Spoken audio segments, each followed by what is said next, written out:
तो एपिसोड की स्टार्टिंग में जिनवू कैमरामैन से कहता है, क्या तुम अपना कैमरा बंद करोगे या फिर मैं इसे तोड़ दूं? यह सुनकर कैमरामैन अपने कैमरे को बंद कर लेता है, जिसके बाद जिनवू चाइन को हंटर ब्यूंग के पास लेटा देता है। तो ये देखकर बेक कहता है, आखिर तुम ब्यूंग के साथ क्या करने वाले हो? लेकिन जिनवू कहता है, बातें करने का हमारे पास टाइम नहीं है। फिर वो ब्यूंग के पास जाकर अराइज बोलता है और ब्यूंग भी उसकी सेना का एक हिस्सा बन जाता है। जिनवू की यह पावर देखकर सभी हंटर्स हैरान रह जाते हैं। तभी ब्यूंग चाइन के पास जाता है और वो अपनी हीलिंग पावर से उसे ठीक करने लगता है। फिर जिनवू कहता है, पंग एक बहुत ही अच्छा इंसान है क्योंकि मैंने उसे कोई ऑर्डर नहीं दिया, और वो फिर भी चाइन को जाकर हील करने लगा। तभी हम देखते हैं चाइन ठीक हो जाती है। फिर बेक जिनवू से कहता है, पंग को लड़ाई से नफरत थी, तो क्या तुम उसे प्लीज इस सब से दूर रख सकते हो? तो जिनवू कहता है, मैं वैसे भी उसे अपनी शैडो आर्मी में नहीं रखने वाला था। जिसके बाद जिनवू ब्यूंग की शैडो को रिलीज कर देता है। बाहर हम देखते हैं क्वीन और किंग के मर जाने की वजह से सभी एंट्स इधर उधर उड़ रही होती हैं और हंटर्स उन्हें मारने की कोशिश कर रहे थे क्योंकि वो नहीं चाहते थे कि एंट्स शहर में पहुंच जाए।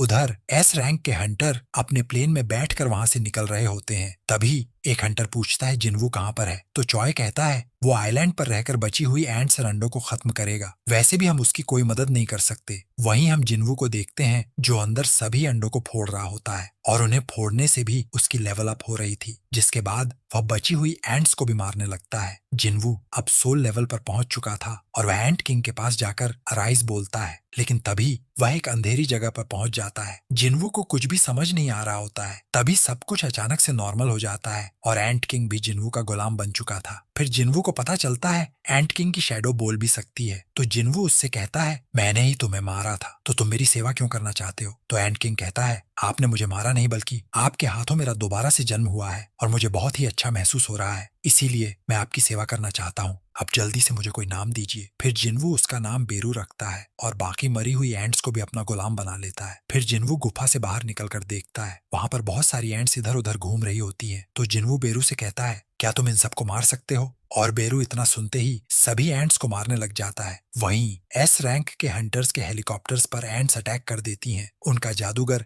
हेलीकॉप्टर के चारों तरफ एक शील्ड बना देता है, लेकिन वो भी ज्यादा देर तक नहीं टिकती है। सभी एंट्स उनके हेलीकॉप्टर पर अटैक करने वाली होती हैं, लेकिन तभी वहां पर जिनवू आकर उन सभी एंट्स को एक बिजली का जोरदार झटका देता है और वो सभी मर जाती हैं। इसी के साथ ये रेड मिशन कंप्लीट हो जाता है। सभी हंटर्स वापस आ जाते हैं। इस मिशन में बहुत सारी जानें भी गईं, लेकिन आखिरकार ये मिशन सक्सेसफुल रहा। वहीं हम चाइना के बॉर्डर को देखते हैं, जहां पर कुछ एंट्स उड़कर आ रही होती हैं, लेकिन उनके पास भी एक नेशनल लेवल हंटर होता है जो एक ही अटैक में सभी एंट्स को मार देता है। रेड मिशन को कुछ दिन बीत गए थे और सभी मरे हुए लोगों के लिए एक मेमोरियल बनाया गया था। जिनवू भी वहां पर ब्यूंग के लिए फूल लेकर आया होता है। कुछ लोग उसे हीरो बोल रहे थे, लेकिन कुछ लोग कह रहे थे अगर जिनवू वहां पर पहले पहुंच गया होता तो काफी सारे लोगों की जान बच सकती थी। फिर चेयरमैन गन ही जिनवू को बुलाकर उसका शुक्रिया करते हैं और उससे कहते हैं, अब तुम आगे क्या करने वाले हो, क्योंकि सभी ने तुम्हारी ताकत देख ली है और वो अब तुम्हें अपनी गिल्ड में शामिल करना चाहेंगे। तो जिनवू कहता है, मैं अपनी खुद की गिल्ड खोलना चाहता हूँ। वहीं जेजू आइलैंड पर कुछ नाइट गिल्ड के हंटर्स गए होते हैं। वो देखने गए थे कहीं आइलैंड पर कोई एंट बची तो नहीं है और अगर कोई इंपॉर्टेंट आइटम हो तो उसे भी कलेक्ट कर सके। तभी वहां पर एक अजीब सा आदमी आता है। तो हंटर पूछता है, आखिर तुम कौन हो और यहाँ पर क्या कर रहे हो? फिर गुफा में से एक हाथ बाहर आता है जो चुटकी बजाता है और सभी हंटर्स बेहोश हो जाते हैं। फिर वो चुटकी बजाने वाला बाहर निकल कर आता है। यह अवाटार मूवी के एलियन जैसा लग रहा था। फिर वो एलियन कहता है, वो तो इंसानों की मदद कर रहा है जबकि उसे ऐसा नहीं करना चाहिए। फिर वो दूसरा वाला कहता है, उसका ये बर्ताव नया नहीं है, तुम खुद ही उससे जाकर क्यों नहीं पूछ लेते? तो एलियन कहता है, काश